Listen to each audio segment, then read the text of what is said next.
Gaano kaya katotoo ang balitang magtatapos na ngayong July ang primetime action drama series na Blood vs. Duty na pinagbibidahan ni Richard Gutierrez, Gerald Anderson, Bella Padilla, Barbie Imperial at Baron Geisler? Ayon sa isang source, papalitan umano ito ng bagong seryeng Someone Somebody na pagbibidahan naman ni Catherine Bernardo, James Reid at Ma Salvador. Ayon sa source, nahaluan umano ng intriga at kontrobersya ang Blood vs. Duty matapos maging bahagi ng serye si Senator Robin Padilla. Dahil dito, nadamay rin sa usapin ang pangalan ni Bella Padilla dahil siya ang pamangkin ng senador sa panig ng kanyang ina.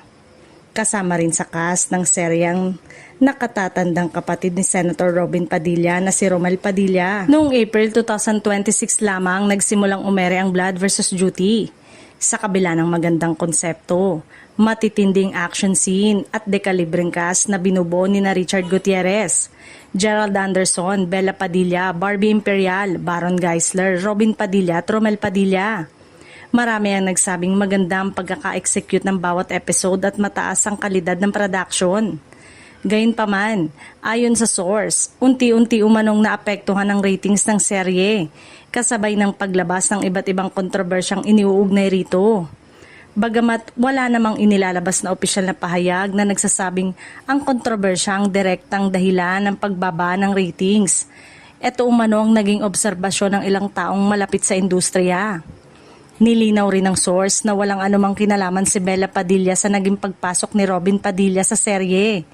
Gayunpaman, hindi naiwasang madamay ang aktres sa usapin dahil lamang sa kanilang pagiging magkamag-anak. Sa kabila nito, patuloy pa rin umano siyang naging profesional sa kanyang trabaho at hindi nagbahala sa mga isyong ibinabato sa kanya.